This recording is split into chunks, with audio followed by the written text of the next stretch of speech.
2025 সালের টাকার দুইটা নতুন ডিজাইন, একটা হচ্ছে 20 টাকার আর একটা হচ্ছে 50 টাকার। প্রথমে 50 টাকার নোটের ডিজাইনটা একটু দেখি। এই যে এটা নতুন ডিজাইন। টাকাটা একেবারে আগের কালে যেরকম 10 টাকার নোট ছিল অতটুক সাইজ, সাইজটা একটু বড় হওয়ার দরকার ছিল, যদিও একদম ছোট। এটাতে আবার বাঘের এই যে জল ছাপ আছে, এই জায়গাটা ঘষলে একটু ধার ধার লাগে। যে পাশে আবার গরুর গাড়ি ঠেলতেছে, ওটা দেওয়া। এটা 50 টাকার নোট, আর এটা হচ্ছে 20 টাকার নোটের ডিজাইন। দুটোটাই সেম সেম সাইজের লাগে আমার কাছে। এই যে এখানে যে কালো কালি দিয়ে যে লেখা আছে, এই লেখাটা কিন্তু হাতের মধ্যে বাজবে যদি এখান থেকে টান দেন।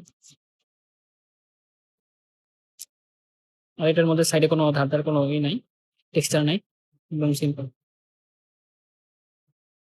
অনেকেই টাকার মধ্যে অভ্যস্ত না, কিন্তু আস্তে আস্তে এটা যখন আবার সবার কাছে এভেলেবেল হয়ে যাবে তখন সবাই আর কি চিনতে শুরু করবে। অনেকের কাছে এটা আবার জাল টাকার মতো লাগতে পারে, কারণ যেহেতু এটা নতুন আসছে বাজারে, সবাই দেখতে দেখতে পরবর্তীতে সবার অভ্যস্ত হয়ে যাবে আশা করি।